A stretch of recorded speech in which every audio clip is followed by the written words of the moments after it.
Have you ever looked back at your childhood and realized you were just a shadow moving through someone else's home? My name is Claire Rivers, and for years I believed my life was simply the background noise in a story written for someone else. If you had seen me at 9 years old, you might have noticed a quiet girl. Careful not to spill juice, careful not to breathe too loudly, always keeping her head down. At home, my brother's laughter filled every room, while my voice faded against the walls, as if silence was the safest thing I could offer. Sometimes I wondered if the world noticed kids like me. Maybe you grew up like this too, always doing your best to please, always believing love had to be earned, never simply given. My parents called it building character. They said chores made you strong, discipline built resilience.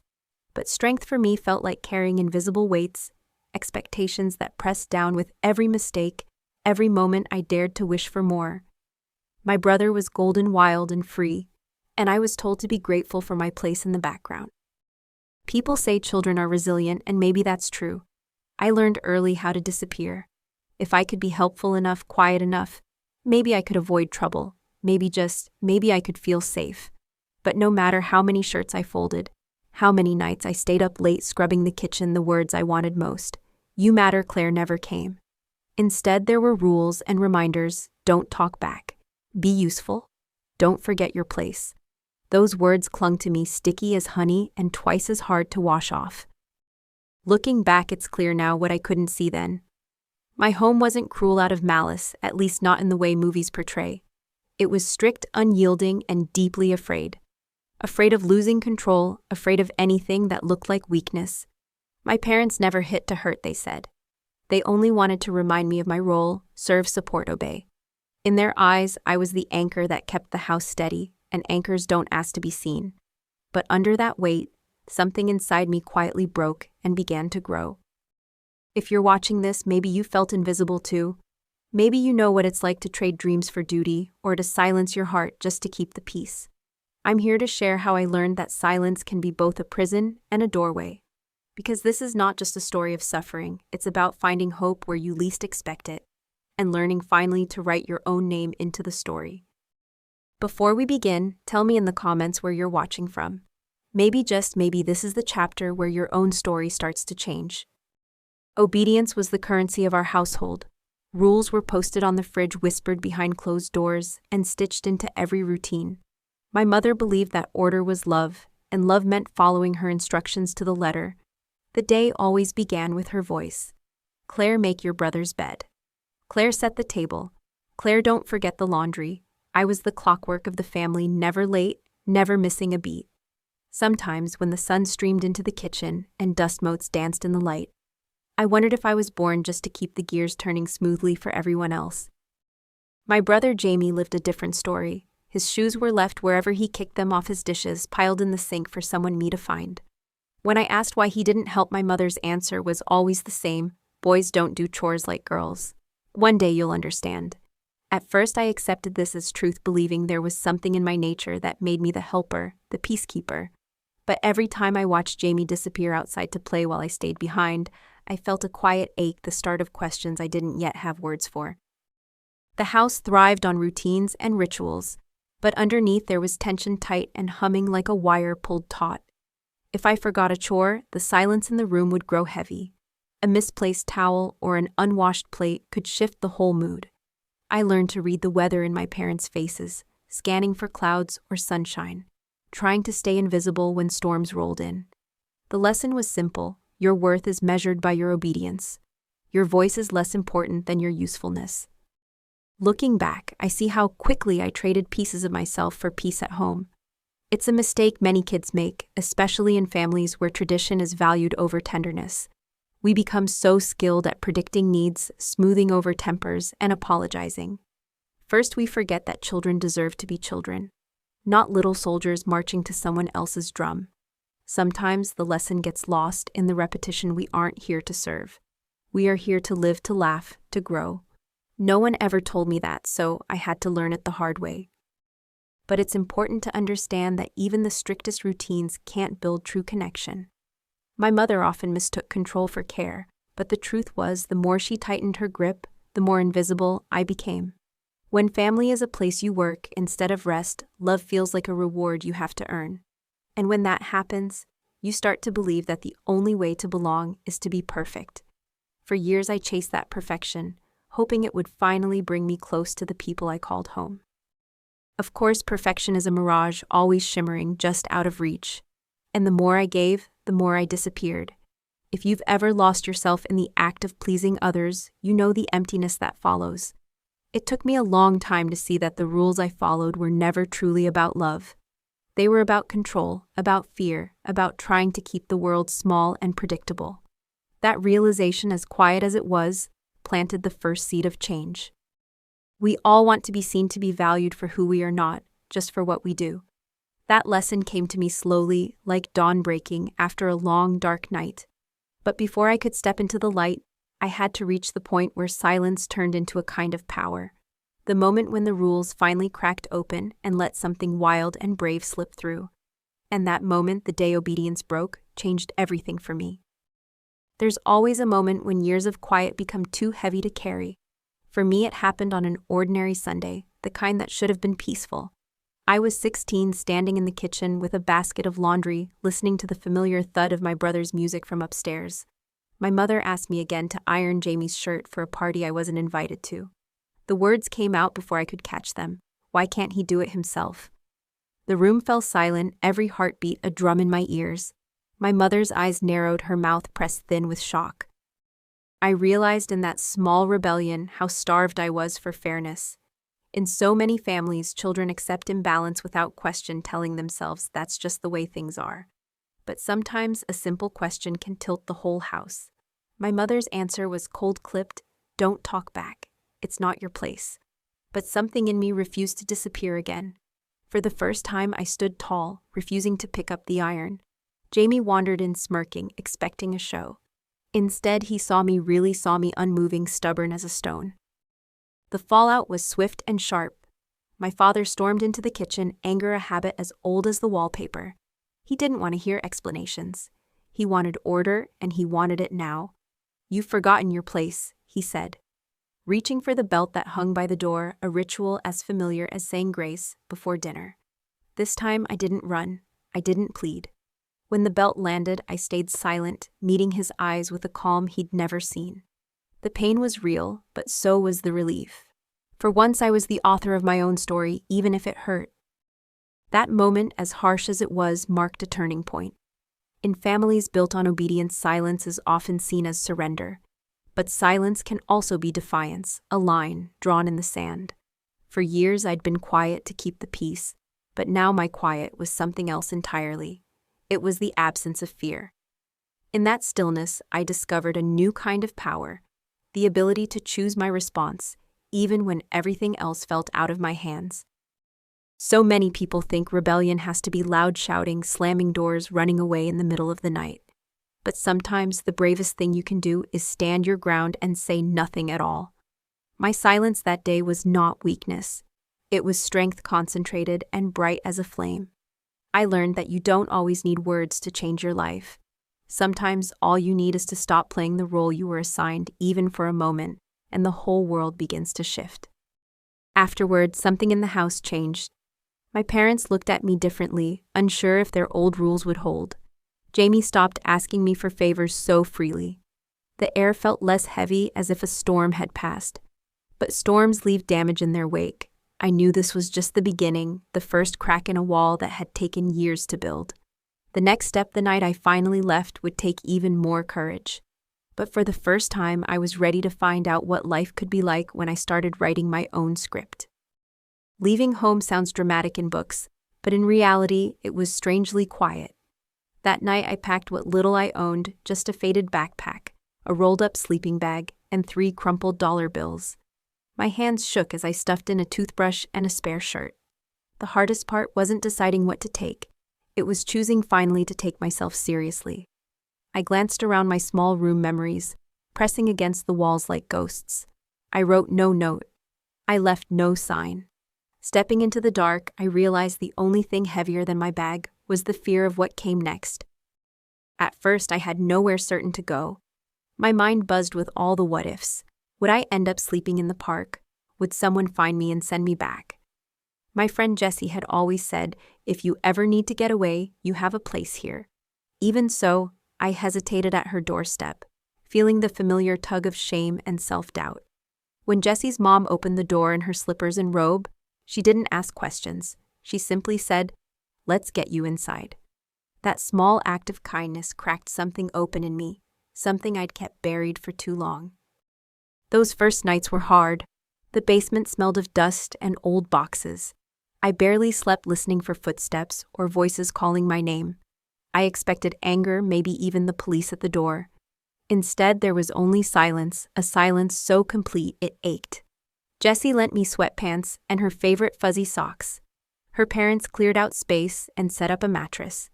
It was nothing fancy, but it was the first place in years where no one expected anything from me. For the first time, I could just breathe.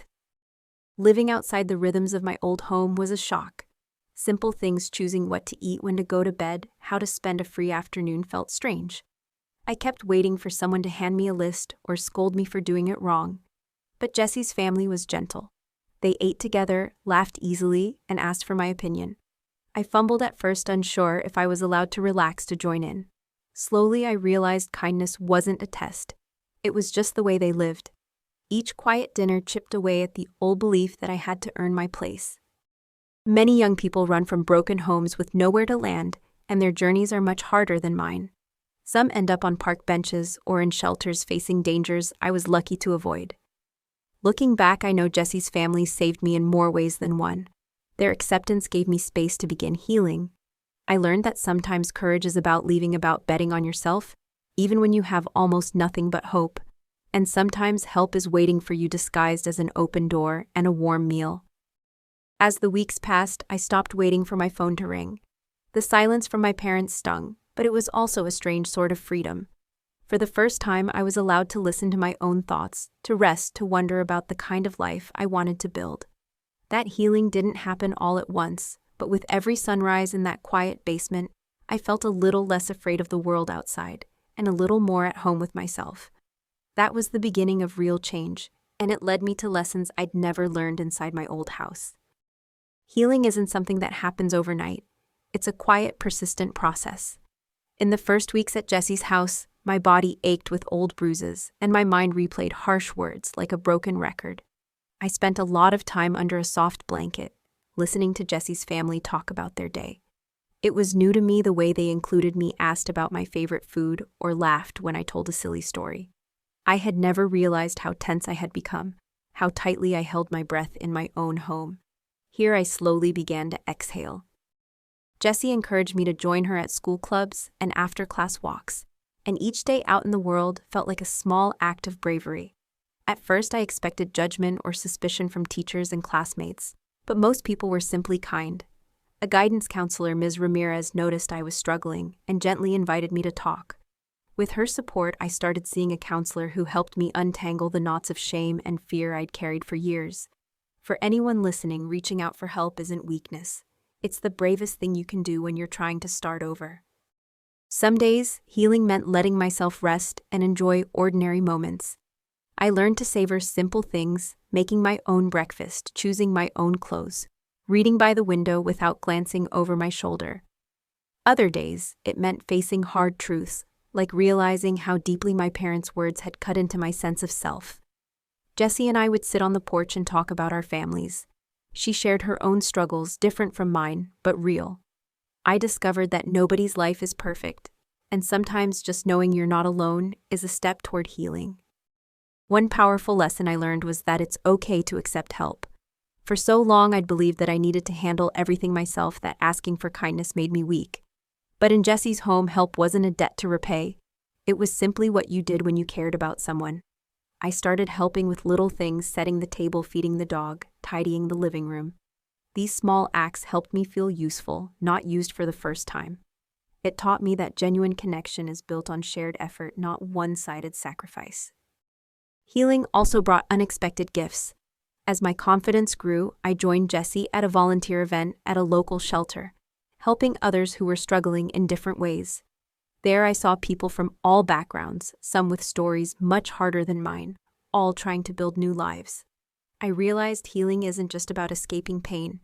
It's about creating new meaning from what you've survived. The more I gave, the more I felt my own heart expanding piece by piece into something strong and whole. By the end of that first season, I was no longer just surviving, I was learning how to live. The process was messy with setbacks and moments of doubt, but it was real. I started to believe, maybe for the first time, that I was worthy of care, not because of what I did for others, but because of who I was. That was a lesson I carried with me, one that would matter even more when I learned what was happening to the family I'd left behind. Because healing isn't just for ourselves, it changes the world around us, often in ways we never expect. While my days at Jesse's became brighter, news from my old home reached me in unexpected ways. A neighbor, Mrs. Porter, stopped by one afternoon bringing cookies and stories. She mentioned seeing my mother struggling with grocery bags, her face lined with exhaustion. Jamie, once so carefree, now rushed to school alone, his shirt untucked and hair uncombed. It surprised me to hear how quickly things fell apart without the silent work I once did. My family never called me. Their silence spoke volumes. Still, I wondered, did they miss me or just what I provided? That question lingered sharp as winter air. Jesse's cousin, who lived nearby, gave me more glimpses into their unraveling routine. "Your dad's been late for work 3 times this week," she shared quietly. "Your mom asked the church for help with meals." They told the community I'd left for early college, carefully hiding the cracks forming behind closed doors.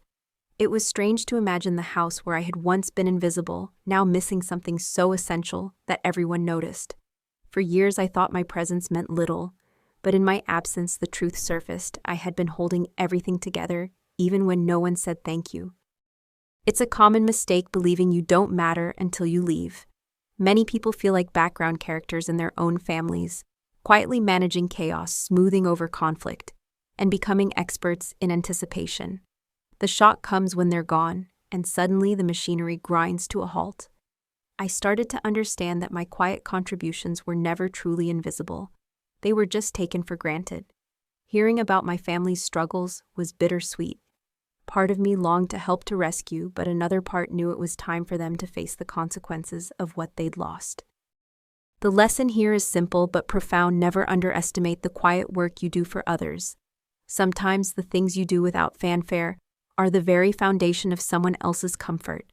Real love isn't built on silence and sacrifice, it's built on respect and recognition. When those are missing, even the most stable-seeming family can begin to crumble.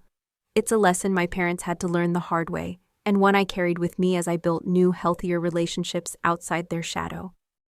News of my family's struggles didn't bring the satisfaction I once imagined. Instead, it deepened my compassion, not just for them, but for anyone stuck in cycles of unspoken expectation.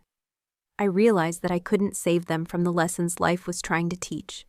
Healing had made me stronger, but it had also made me kinder, more able to wish them growth even from afar. That perspective became crucial when I faced my past again. Not as a child seeking approval, but as someone who finally understood her own worth. As autumn turned to winter, I grew more at peace with the silence between us. It was no longer an emptiness, but a boundary, a necessary space for everyone to change or not. The next big test of my resolve came unexpectedly, on a day marked by grief and memory, the funeral of my grandmother. Returning to face my family again, I carried with me all the lessons I'd gathered about absence, about love, and about the courage to choose myself even when it was hard. Before I returned home for my grandmother's funeral, I prepared something for my family, a box filled with memories. Inside, I placed birthday cards with hurried signatures, to-do lists, written in my mother's tidy hand, and a locket I'd been given as a child. Each item was a piece of the past, a token of the years I spent trying to earn love by being useful. It took courage to gather those things. Packing the box wasn't about revenge. It was about drawing a line, giving back what never truly belonged to me. I wanted them to see the weight I had carried for so long. On the day of the funeral, the air was heavy with old grief and new discomfort. I arrived quietly, wearing simple black. My hair tied back like my grandmother used to do. Family members glanced my way, whispering, unsure how to greet the daughter who had vanished. I left the box on my parents' porch, unsigned and silent. There were no explanations, no accusations, just the artifacts of a childhood shaped by duty. As I stepped away, I felt strangely lighter, as if closing a door that had been left open far too long. Returning the box was an act of both closure and freedom. In many families, children are expected to hold on to traditions and roles that no longer serve them. Letting go can feel impossible, even selfish. I once believed keeping those objects would somehow prove my loyalty or soften the story. But the truth is, holding on to pain does not make it meaningful. Sometimes you have to return what was never yours to carry. By leaving those memories behind, I gave myself permission to rewrite my own story on a new, empty page. I've heard from others who have made similar gestures. A letter never sent, a box of gifts returned, an old uniform left behind. These acts aren't about hurting anyone. They're about release. The world teaches us to cling to the past, but real healing comes from recognizing what we must lay down to move forward. That box wasn't a weapon. It was a boundary, and boundaries are the start of every healthy life. It's a lesson worth sharing. You cannot build a future if you're weighed down by yesterday's burdens. After the funeral, my parents didn't call, and neither did Jamie. But that didn't mean the message was lost. I saw the changes in their faces, the uncertainty, the ache, maybe even a little respect. Family gatherings became quieter. My absence was no longer a mystery or a scandal, but a fact of life. I stopped feeling guilty for what I had left behind and started feeling proud of what I was creating for myself. The box was gone, but the space it left behind was full of possibility. With that act, I moved one step closer to freedom. Each time we let go of something that no longer serves us, we make room for something new to grow. That's the lesson I took with me as I prepared to meet my family again. Not as the daughter they expected, but as the woman I was finally becoming. Facing them at the funeral taught me that closure doesn't come from their approval, but from my own willingness to let go and look ahead.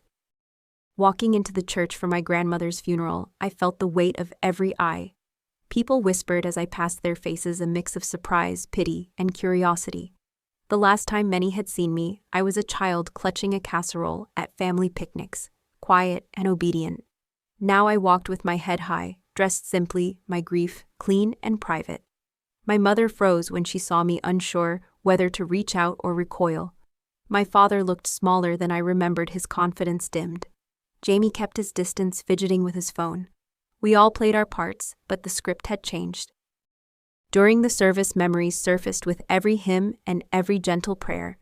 I remembered my grandmother's soft hands, her voice whispering, "You deserve better, Claire." She never intervened, but she saw me. That had always been enough. Afterward, I stood outside in the chilly sunlight, folding the memorial program in my hands. My cousin Abigail approached, her voice low. "They're not the same without you," she said. "It's like the house is haunted." Her words startled me. I'd always thought I was the one missing something, but maybe they'd lost more than they could admit. Confronting my family wasn't loud or dramatic. There were no apologies or angry scenes, just an awkward silence that stretched like a bridge no one wanted to cross. My parents offered small talk, empty pleasantries that rang hollow. I listened politely, refusing to shrink back into my old role. When Jamie finally met my eyes, there was something like regret, but also relief. I realized that we were all prisoners of our past, each carrying our own brand of sorrow. For the first time, I didn't feel anger, I felt compassion for them and for myself.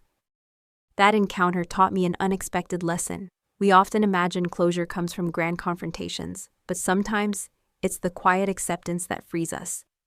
I couldn't change their story or make them see the years of hurt. I could only stand in my own truth, strong and unmoved. My family might never apologize or understand the pain they caused. Still, I left that day with a gentle peace, knowing I didn't need their permission to move on. Forgiveness, I learned, is not a favor for others. It's a gift you give yourself, a way to break old chains and step forward. As I walked away from the church, the past felt lighter, as if my grandmother's voice followed me into the crisp afternoon air. I wasn't defined by what I'd left behind, nor by what I'd endured. Instead, I was shaped by my own choices, my capacity to heal, and my willingness to forgive.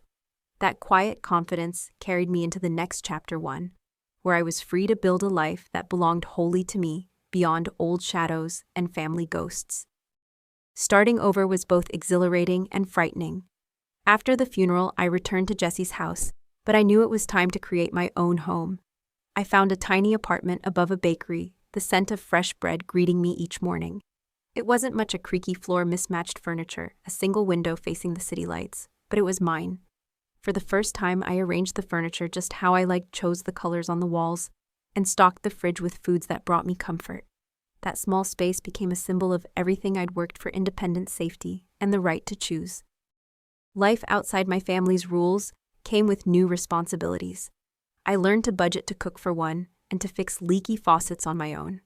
There were mistakes, burnt dinners, late rent, and a broken chair I tried to glue back together. Each setback taught me patience and self-reliance. I took classes at a local college, working part-time as a nursing assistant. The work was hard, but it filled me with purpose. Every patient I helped, every lesson I mastered, was a quiet affirmation that I could build something good and lasting out of the ashes of my past. Friendships flourished in this new chapter. Jesse and I stayed close, and I made new friends through school and work, people who saw me not as someone's daughter or caretaker, but as Claire with my own stories, my own dreams. We laughed late into the night, celebrated birthdays with cake and candles, and helped each other move through life's small storms. I realized how much I had missed simple joys: reading in bed with a cup of tea, dancing in my socks, while cleaning, or buying flowers just because they were pretty. These tiny rituals made my apartment feel alive, a place of warmth and belonging. Through these everyday moments, I learned a lesson I wish someone had taught me sooner. You are allowed to shape your own life, even if it looks nothing like what you grew up with. Mistakes and failures weren't signs of weakness. They were invitations to grow. I stopped measuring my worth by what I could do for others and started honoring the person I was becoming. I found fulfillment not in perfection, but in progress, in showing up for myself again and again, no matter how hard the day had been. Looking back, the journey from survival to fulfillment was not a straight line. There were setbacks, doubts, and days when I missed the old patterns simply because they were familiar. But with each choice I made for myself, I loosened the grip of the past. I discovered that freedom isn't about escaping your story, it's about rewriting it with hope and courage. And that more than anything prepared me for the final lesson: the power of living on your own terms and the echo of peace that follows when you finally claim your place in the world. There's a quiet power in living life on your own terms. When I look back on my journey from an invisible child in a house built on control to a woman building her own future, I see not just the pain, but the lessons blooming in each chapter. I learned that obedience is not love, that silence can be both a prison and a source of strength, and that walking away is sometimes the bravest choice you can make. Through each small act of courage, I discovered the freedom to choose myself, to heal, and to write a new story with hope at its heart. Every step from leaving my childhood home to building a tiny sanctuary above a bakery was a lesson in self-worth. I learned to ask for help, to trust kindness, and to celebrate the tiny joys that make life rich.